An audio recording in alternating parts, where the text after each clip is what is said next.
ng bayan, maasahan anumang panahon.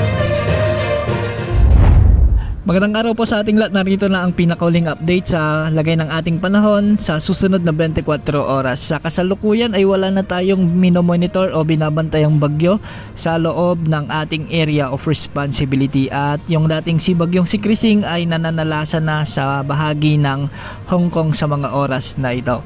Samantala, southwest monsoon o hanging habagat na lamang ang weather system na nakakaapekto ngayon sa ating kapuluan at nagdadala pa rin ito ng mga malalakas at minsan ay matitinding pag-ulan sa may Zambales, Bataan at Occidental Mindoro. Pinag-iingat ang mga lugar na ito sa banta ng mga pagbaha at pagguho ng lupa. Samantala, habagat pa rin ang nagdadala ng mga pabugso-bugsong pag-ulan sa may Metro Manila, sa buong Ilocos Region kasama ng Benguet, Tarlac, Pampanga, Bulacan, Cavite, Laguna, Batangas, Rizal. Habagat din ang nararanasan sa may Oriental Mindoro, Antique at Iloilo. Ang mga lugar na ito ay posibleng makaranas ng mga katamtaman hanggang sa kung minsan ay malalakas na pag-ulan, kaya hindi rin inaalis ang banta ng mga pagbaha at pagguho ng lupa. Para naman sa nalalabing bahagi ng Luzon at ang nalalabing bahagi ng Visayas, kasama na ang Zamboanga Peninsula, Northern Mindanao at Caraga Region ay makakaranas naman ng maulap na papawirin na may mga kalat-kalat na pag-ulan at pagkidlat pagkulog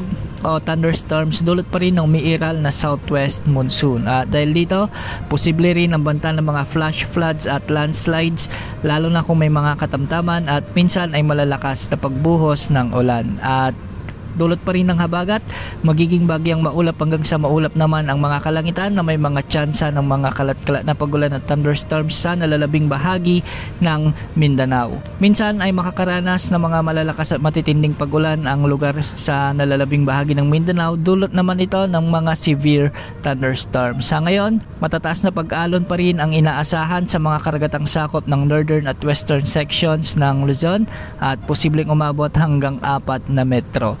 Para naman sa nalalabing baybayin ng bansa o nalalabing baybayin ng Luzon ay posible ang mga pag-alon hanggang 2.8 meters at sa mga baybayin naman ng Visayas at Mindanao ay posibleng umabot hanggang 2.5 meters. Sa kasalukuyan, wala tayong minomonitor na panibagong LPA na posibleng makaapekto sa ating bansa sa susunod na 24 oras. Ngunit ating patuloy na minomonitor ang mga cloud clusters sa silangan ng ating bansa. Dahil ayon sa iba't ibang weather models ay may tsansa ang mga ito na mabuo bilang low pressure area o di naman ay maging bagyo sa mga susunod na araw. Ang susunod na pangalan ng bagyo ay Bagyong Dante kung sakaling may mabuong sama ng panahon sa silangan ng ating bansa.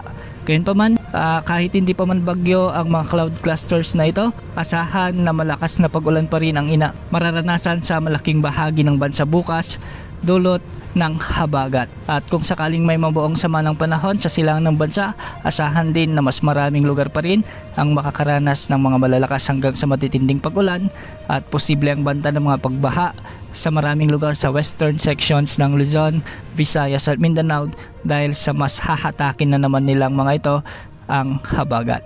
Antabayan na ng mga susunod na update ukol sa panibagong sama ng panahon na ating imo-monitor. Yan muna ang lagay ng ating panahon ngayon. Ito po ang weather update ng bayan, maasahan anumang panahon.